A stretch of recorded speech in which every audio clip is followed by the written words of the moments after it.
வணக்கம். காஞ்சிபுரத்தில் இருக்கக்கூடிய அத்திவரதரை பற்றி நீங்கள் கேள்விப்பட்டிருப்பீங்க. நான் ஒரு முறை ஒரு 10 ஆண்டுகளுக்கு முதல்ல கோயிலுக்கு போயிருந்த போது நானும் என்னுடைய துணைவியாரும் போயிருந்தோம். கோயிலுக்கு போயிட்டு வெளியே வந்து அங்கே கிடைக்கிற அந்த காஞ்சிபுரம் இட்லி ஒரு தொண்ணையில் வச்சு கொடுப்பாங்க. அதை வாங்கி சாப்பிட்டுக்கிட்டு இருந்தோம். ஒரு பெரியவர் வந்தார். அவர் என்னை பார்த்துட்டு இந்த தெப்பக்குளத்துக்குள்ள பெருமாள் இருக்கான் தெரியுமா உனக்கு அப்படின்னு கேட்டார். நான் உடனே எனக்கு சிரிப்பு வந்துருச்சு. உள்ளதானங்க இருக்காரு வரதரு, அவரை பார்த்துட்டு தான் வர்றேன் அப்படின்னேன். இல்லை இதுக்குள்ளே இருக்கா, வெளியே வரப்போறா, நீ பாரு, நான் சின்ன பிள்ளையில பார்த்துருக்கேன் அப்படின்ட்டு அவர் போயிட்டார். நான் அதை ஒன்றும் பெருசாக எடுத்துக்கல. நான் சொல்கிறது 10 ஆண்டுகளுக்கு முதல்ல. அப்புறம் அங்கேருந்து ஒரு அர்ச்சகர்கிட்ட கேட்டேன், என்ன அவர் ஒரு பெரியவர் இப்படி சொல்லிட்டு போகிறாரு அப்படின்னு. ஆமாங்க, இங்கே ஒரு அத்திவரதர் இருந்தார். அந்த அத்திவரதர் வந்து இந்த தெப்பக்குளத்துக்குள்ளே இருக்கார். 40 ஆண்டுகளுக்கு ஒரு முறை அவர் வந்து வெளிப்படுவார். அப்போ மக்களுக்கெல்லாம் தரிசனம் கொடுத்துட்டு சில நாட்கள் மீண்டும் இந்த தெப்பத்திலேயே உள்ளே வச்சிருவோம் அப்படின்னு சொன்னார்.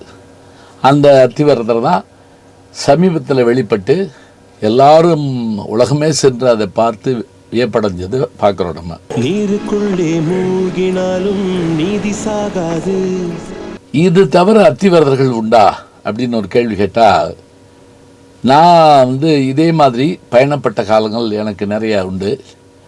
நான் அந்த பட்டிமன்றங்கள் மற்றதுக்கு போகிற போதெல்லாம் என்ன செய்வேன் அப்படின்னா, எந்த ஊருக்கு போனாலும் அந்த ஊரினுடைய மூர்த்தி தலம் தீர்த்தம் தவிர ஏதாவது அரிய செய்திகள் இருந்தால் அதை பார்த்துட்டு வருவேன். இப்போ பாண்டிச்சேரிக்கு போனப்போ அரிக்கமேடுங்கிற இடத்துல, அதெல்லாம் ரொம்ப பழமையாக நடங்க, துறைமுகங்கள் இருந்த இடம். அங்கே இருக்கக்கூடிய அந்த சலவை செய்யக்கூடிய இடம் மாதிரி இப்போ வச்சுருக்குறாங்க. அங்கே கல் மரங்கள் இருக்குது. மரமே கல் மரமாக இருக்கிற இதெல்லாம் நீங்கள் பார்க்கலாம். அதில் இருக்கக்கூடிய கல்வெட்டெல்லாம் நம்முடைய பயண வரலாற்றை கூறுவன. ரோமாபுரிக்கு நாம் சென்ற பயண வரலாறுகளை கூறுவன. அதுபோல் நான் ரொம்ப நாளைக்கு முதல்ல மயிலாடுதுறை போயிருந்தப்போ அங்கே அத்திவரதரை பற்றி பேசிக்கிட்டு இருந்தாங்க. எனக்கு அப்போ இந்த காஞ்சிபுரம் அத்திவரதர்னு தெரியாது. உடனே நண்பர் திருச்சி நகைச்சுவை மன்றத்தினுடைய செயலாளர் சிவகுருநாதன் கேட்டுட்டு அங்கே இருக்க நண்பர்களை அனுப்பி வச்சார். நான் போய் பார்த்தா 8 கிலோமீட்டரில் கோழிக்குத்தின்னு ஒரு இடம், அதில் வானமுட்டி பெருமாள் அவர் இருக்கார் அப்படின்னு சொன்னாங்க. அந்த வானமுட்டி பெருமாள் வேறு யாரும் இல்லைங்க, அவர் தான் அத்திவரதர். அதாவது முதல்ல அந்த அங்கே கோயில் இல்லை, சாதாரண காடுகளுக்குள்ளே புதர்களுக்குள்ளே இருந்திருக்கு இந்த உருவம். அது எப்படின்னு பார்த்தீங்கன்னா, இப்போ நான் போயிட்டு வந்தேன். இப்போ நம்ம இருக்கிறது வந்து மயிலாடுதுறை மாயவரத்துக்கு பக்கத்தில் அருள்மிகு வானமுட்டி பெருமாள் கோயிலில் இருக்கிறோம். இப்போ கோயில் ரொம்ப அழகாக இருக்குது. அந்த அத்திவரதர் 16 அடி உயரம் இருக்காருங்க. அதுக்கு மேலே 3 அங்குல இதுக்கு மேலே அவருடைய அந்த கிரீடம் அமைஞ்சிருக்குது. திருப்பதி வெங்கடாஜலபதியை காட்டிலும் உயரமாக வானமே எட்டுகின்ற அளவிற்கு உயரமாக இருக்கிறாரு. அதான் வானமுட்டி பெருமாள்னு பேர்.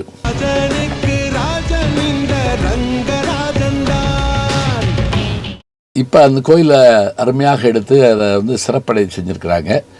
இது வந்து வடக்கு வாசல், சொர்க்க வாசல் திறக்கிறதுக்காக இதை வச்சுருக்காங்க. இது வைகுண்ட ஏகாதேசிக்கு இந்த வடக்கு வாசல் சொர்க்க வாசல் திறப்பாங்க. அது வந்து பாடல் பெற்ற தலம் இல்லை. ஆனாலும் கூட அங்கே என்ன ஆச்சரியம் அப்படின்னு கேட்டிங்கன்னா, இங்கே வந்து பெருமாள் அத்திமரத்தில் அந்த மர வடிவமாகவே இருக்கார். அதனுடைய திருவடிகள் கூட வேறாகத்தான் காட்சி தருது. அதோடு மட்டும் இல்லை, மகாலட்சுமி அவருடைய மார்பிலே தங்கியிருக்கிறாரு அப்படின்னு சொல்கிறாங்க. இங்கே இருக்கக்கூடிய உற்சவர் யாருன்னு பார்த்தீங்கன்னா, அவர் நரசிம்மர் தான் உற்சவராக இருக்கிறார். கோயிலில் இருந்த அங்கே இருந்த அந்த அர்ச்சர்கள்ட்ட நான் அந்த தலைவரலாறு கேட்டவுடனே அவங்க எனக்கு கொடுத்தாங்க. பெரிய மகிழ்ச்சி என்ன அப்படின்னு பார்த்தீங்கன்னா, 7ஆம் நூற்றாண்டிலிருந்து 10ஆம் நூற்றாண்டு வரைக்குமான கல்வெட்டுகள் அங்கே காணப்படுகின்றன. பிற்காலத்தில் குலோத்துங்க சோழனும் பல சேவைகள் அதுக்கு செஞ்சுருக்கிறாங்கிற ஆதாரம் அங்கே இருக்குது. இது தவிர நம்ம இந்த கோயிலை வள வர்றப்ப இந்த விமானத்தை பார்த்தாலே ஆச்சரியமாக இருக்குது.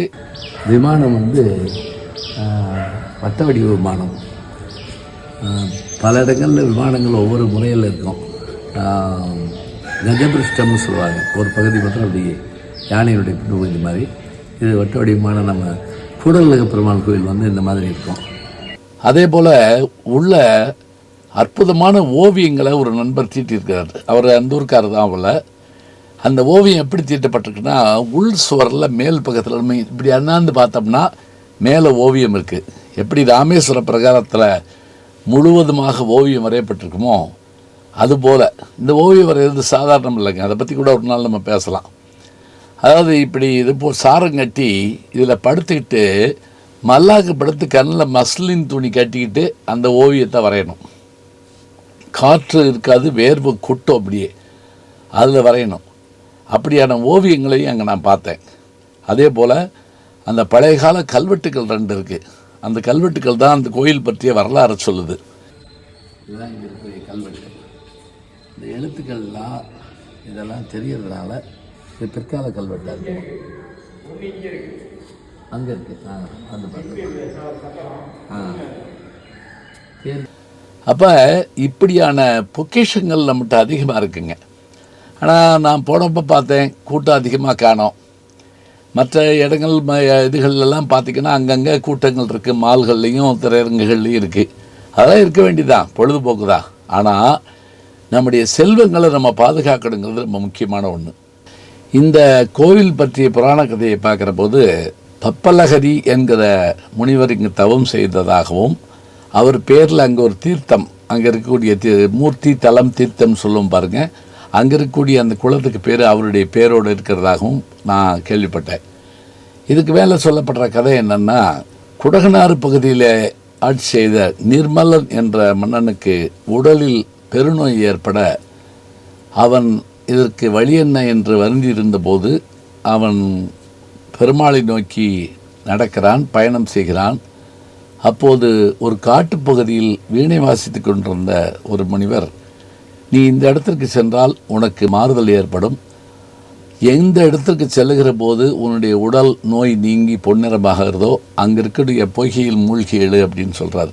அவன் அது மாதிரி வந்தபோது இந்த இடத்துக்கு வர்ற போது தான் அவனுடைய நோய் தீர்ந்ததான். அதாவது ஹத்தி அப்படின்னா அந்த பாவ விமோசனமான தலம் அப்படிங்கிறதுக்காக இங்கே கோழி ஹத்தின்னு போட்டிருக்காங்க. கோடி ஹத்தி அப்படிங்கிறது அதனுடைய உண்மையான பேருங்கிறாங்க. கோடி தான் கோழியாக மாறி கோழி குத்தியாக இருக்குது. இந்த புராண கதையெல்லாம் ஒரு பக்கம் இருக்கட்டுங்க, ஒன்றும் அதை பற்றி நம்ம கவலைப்பட வேண்டாம். அது தெரிஞ்சு வச்சுக்கிட்டாலும் தப்பில்லை, ஏதோ ஒரு உண்மை இதில் சொல்லப்பட்டிருக்கோம். இப்போ இந்த தீர்த்தத்தினுடைய பேர், மூலவர் பேர், அதே போல் உற்சவர் பேர், ஓவியங்கள், அந்த கல்வெட்டுக்கள், இது எல்லாம் நம்ம பார்க்குறோம். எல்லாவற்றை காட்டிலும் நம்ம திகைக்க வைப்பது எதுன்னு கேட்டால் அந்த 16 அடி பெருமாளுடைய விஸ்வரூபம் தாங்க.